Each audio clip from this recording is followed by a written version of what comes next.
23ನೇ ಅಂತಾರಾಷ್ಟ್ರೀಯ ಜಾವಾ ದಿನಾಚರಣೆಯ ಅಂಗವಾಗಿ ಮಣಿಪಾಲದಲ್ಲಿ ಜಾವಾ ಕಂಪನಿಯ ವಿಂಟೇಜ್ ಎಸ್ಡಿ ಬೈಕ್ಗಳ ಪ್ರದರ್ಶನ ನಡೆಯಿತು. ಈ ಪ್ರದರ್ಶನ ಮೋಟಾರು ಬೈಕ್ ಪ್ರಿಯರು ಹಾಗೂ ಪ್ರಾಚೀನ ವಾಹನ ಪ್ರಿಯರ ಗಮನ ಸೆಳೆಯಿತು.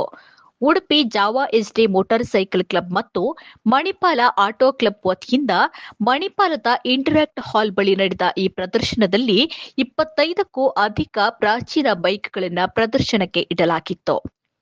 1973ರ ಮಾಡೆಲ್ ಎಸ್ಡಿ ಬೈಕ್ ವಿಶೇಷ ಆಕರ್ಷಣೆಯಾಗಿತ್ತು. ಈ ಪ್ರದರ್ಶನದಲ್ಲಿ ಹವ್ಯಾಸಿ ಯುವಕರ ವಿವಿಧ ಬ್ರ್ಯಾಂಡ್ಗಳ ಮೌಲ್ಡೆಡ್ ಮಿನಿಯೇಚರ್ ಕಾರು, ಬೈಕು, ವಿಮಾನಗಳ ಪ್ರದರ್ಶನ ಹಾಗೂ ಮಾರಾಟದ ವ್ಯವಸ್ಥೆಯನ್ನ ಮಾಡಲಾಗಿತ್ತು. ಮರ್ಸಿಡಿಸ್, ಓಡಿ, ಕಿಯಾ, ಸುಜುಕಿ ಮತ್ತಿತರ ಕಂಪನಿಗಳ ಅತ್ಯಾಧುನಿಕ ಕಾರುಗಳನ್ನು ಕೂಡ ಪ್ರದರ್ಶನಕ್ಕೆ ಇಡಲಾಗಿತ್ತು. ಒಟ್ಟಿನಲ್ಲಿ 23ನೇ ಅಂತಾರಾಷ್ಟ್ರೀಯ ಜಾವಾ ದಿನಾಚರಣೆಯ ಅಂಗವಾಗಿ ನಡೆದ ಈ ಪ್ರದರ್ಶನ ಬೈಕ್ ಪ್ರಿಯರನ್ನ ತನ್ನತ್ತ ಆಕರ್ಷಿಸಿದೆ.